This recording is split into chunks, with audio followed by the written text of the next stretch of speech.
శ్రీమన్మహాభారతము 646వ రోజు. ఓం అస్మద్గురుభ్యో నమః. నారాయణం నమస్కృత్య నరం చైవ నరోత్తమం దేవీం సరస్వతీం వ్యాసం తతో జయం ఉదీరయేత్. శ్రీమన్మహాభారతము సభాపర్వము 74వ అధ్యాయము ద్వారా సూత మహానుభావుడు శౌనకాది మహర్షులందరికీ ప్రవచనం చేస్తూ ఈ రకంగా చెబుతూ ఉన్నాడు. ఓ మహర్షులారా, వైశంపాయన మహర్షి జనమేజయ మహారాజుకు శ్రీమన్మహాభారతాన్ని ఉపదేశం చేస్తూ ఇలా చెబుతూ ఉన్నాడు. ఓ రాజా, దుర్యోధనుడు ధృతరాష్ట్రునితో ఈ రకంగా అంటూ ఉన్నాడు. ఓ రాజా, పాండవులు తమ తమ ఆయుధాలను చేతపట్టి మనందరి వైపు చూస్తూ ఎప్పటికైనా ప్రతీకారము తీర్చుకుంటాము అన్నట్టుగా ఈ సభలో నుంచి వెళ్ళిపోయారు అని నేను విన్నాను. వారందరూ కావలసినటువంటి మనందరినీ సంహరించటము కోసము కావలసినటువంటి సేనను సమకూర్చుకోవటము కోసం వెళ్ళారు. ఓ రాజా, న క్షంస్యంతే తథాస్మాభిః జాతు విప్రకృతాహితే ద్రౌపద్యాశ్చ పరిక్లేశం కస్తేషాం క్షంతుమర్హతి. మనము పాండవులను పరాభవించాం, దానిని వారెప్పుడు కూడా క్షమించరు. ద్రౌపది పడినటువంటి కష్టాలకు సహించి వారిలో ఎవరు ఊరుకుంటారు? ఎవరు ఊరుకోరు. ఓ రాజేంద్ర, నీకు మేలు జరుగుగాక. వెంటనే మళ్ళీ పాండవులను పిలిపించు. వనవాసాన్ని పందెముగా పెట్టి మళ్ళీ జూదమాడుదాం. ఆ రకంగా మాత్రమే ఆ పాండవులను మనము లొంగదీసుకోగలం. జూదంలో ఓడిపోతే తేవా 12 వర్షాణి వయం వా ద్యూతనిర్జితాః ప్రవిశేమ మహారణ్యం అజనైః ప్రతివాసితాః. జూదంలో పందెం ఎట్లా ఉండాలి అనంటే, ఓడిపోయినటువంటి వారు ఎవరైనా సరే, వారైనా మేమైనా 12 సంవత్సరాలు మృగ చర్మాలను ధరించి వనములో నివసించాలి. 13వ సంవత్సరం జనుల మధ్యలోనే అజ్ఞాతంగా గడపాలి.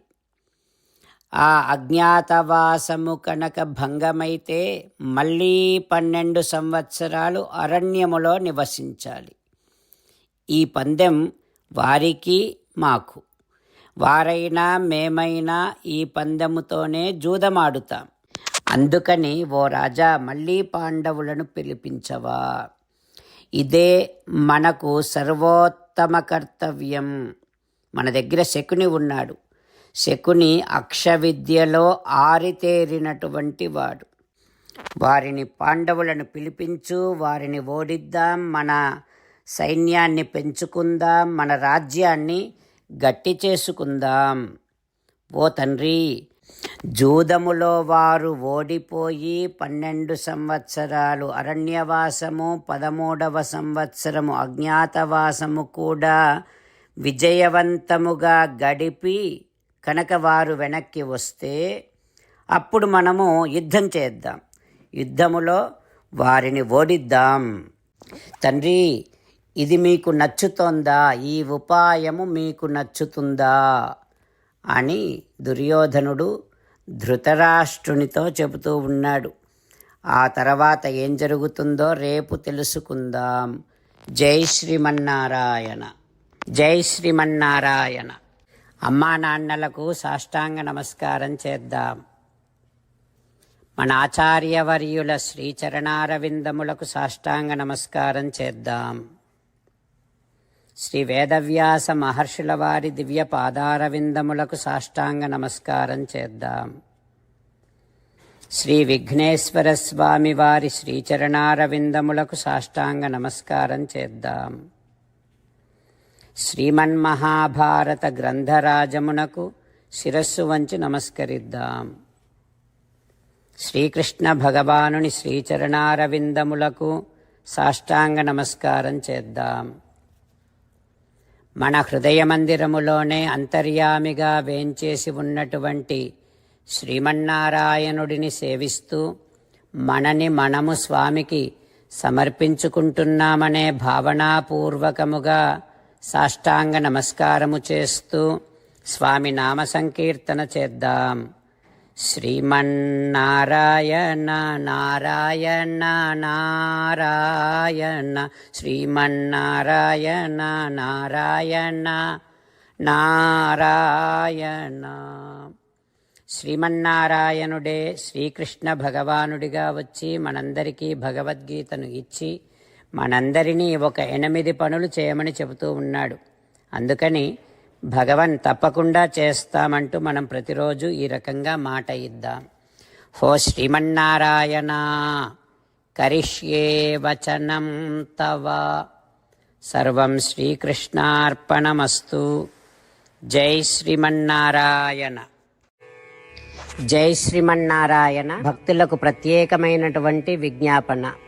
మీకు అన్ని విషయాలలో వెంటనే మంచి ఫలితాలు రావాలి అనంటే ప్రతిరోజు 1 నిమిషం వెచ్చించి నారాయణాస్త్రాన్ని చదవండి. ఇక మీకు తిరిగే ఉండదు.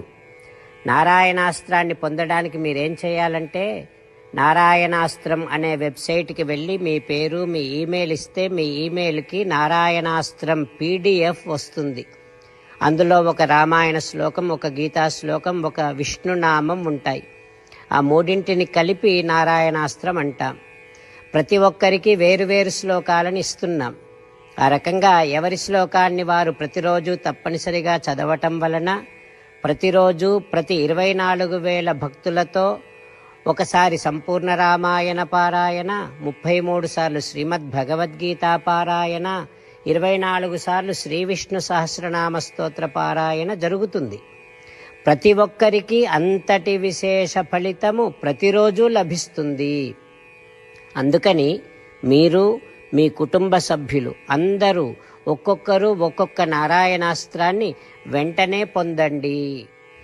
జై శ్రీమన్నారాయణ. శ్రీమద్ భగవద్గీత సారాంశముగా 18వ అధ్యాయములో 65 నుంచి 69 శ్లోకముల ద్వారా శ్రీకృష్ణ భగవానుడు మనందరినీ ఒక 8 పనులు చేయమని చెబుతూ పరమాత్మ ఈ రకంగా అంటూ ఉన్నాడు. ఎవరెవరైతే నేను చెప్పిన ఈ 8 పనులు చేస్తారో వారందరూ నాకు చాలా ఇష్టమైన వారవుతారు. అప్పుడు వారిని నేను సకల పాపముల నుండి సకల దుఃఖముల నుండి విముక్తులను చేసి నా అంతటి వారిగా చేసుకుంటా, తరగని ఆనందాన్ని అనుభవింపచేస్తా. నిజమే చెబుతున్నా, ప్రమాణము చేసి చెబుతున్నా అంటూ సాక్షాత్తుగా దేవదేవుడైన శ్రీమన్నారాయణుడైన శ్రీకృష్ణ భగవానుడే మనను ఈ 8 పనులు చేయమని చెబుతూ ఉన్నాడు కనుక హో శ్రీమన్నారాయణ కరిష్యే వచనం తవ తప్పకుండా చేస్తా, నువ్వు చెప్పినట్టే చేస్తా అంటూ మనం ప్రతిరోజు దేవదేవుడైన శ్రీమన్నారాయణుడికి ఈ రకంగా మాట ఇద్దాం. హో శ్రీమన్నారాయణ నువ్వు చెప్పినట్టే నేను నిన్నే సంతతము ధ్యానము చేస్తూ ఉంటా. హో శ్రీమన్నారాయణ నువ్వు చెప్పినట్టే నేను నీ భక్తుడిగానే ఉంటా. హో శ్రీమన్నారాయణ నువ్వు చెయ్యమన్నట్టే నేను నా విధులను కర్తవ్యాలను నీ సేవగా నీ తృప్తి కోసమనే సక్రమంగా నిర్వర్తిస్తూ ఉంటా. హో శ్రీమన్నారాయణ నువ్వు చెప్పినట్టే నేను నీవాడిని అనే మహావిశ్వాసాన్ని సంతతము కలిగి ఉంటూ నా హృదయములో నీకే నమస్కరిస్తూ ఉంటా. హో శ్రీమన్నారాయణ మామేకం శరణం వ్రజ నన్నొక్కడిని మాత్రమే శరణు వేడుకో అని నువ్వే అన్నావు కనుక నేను నిన్ను ఒక్కడిని మాత్రమే శరణు వేడుకుంటా. హో శ్రీమన్నారాయణ మా శుచః ఇక దుఃఖించకు అని నువ్వే నాకు భరోసా ఇస్తూ ఉన్నావు కనుక నేను ఇక దుఃఖించను. ఓ శ్రీమన్నారాయణ, నువ్వు చెప్పినట్టే నువ్వు నా కోసమని చెప్పిన శ్రీమద్భగవద్గీతను ఎప్పుడో ఒక్కసారి కాకుండా ప్రతిరోజు కనీసం ఒక్క శ్లోకాన్నైనా అనుసంధానము చేస్తూ గీతోపదేశాన్ని జ్ఞాపకం చేసుకుంటూ ఉంటా. ఓ శ్రీమన్నారాయణ, నువ్వు చెప్పినట్టే నువ్వందరి కోసమని చెప్పిన శ్రీమద్భగవద్గీతను తెలియని భక్తులందరికీ తెలియచేసే నా వంతు ప్రయత్నాన్ని నిరంతరము కొనసాగిస్తూనే ఉంటా.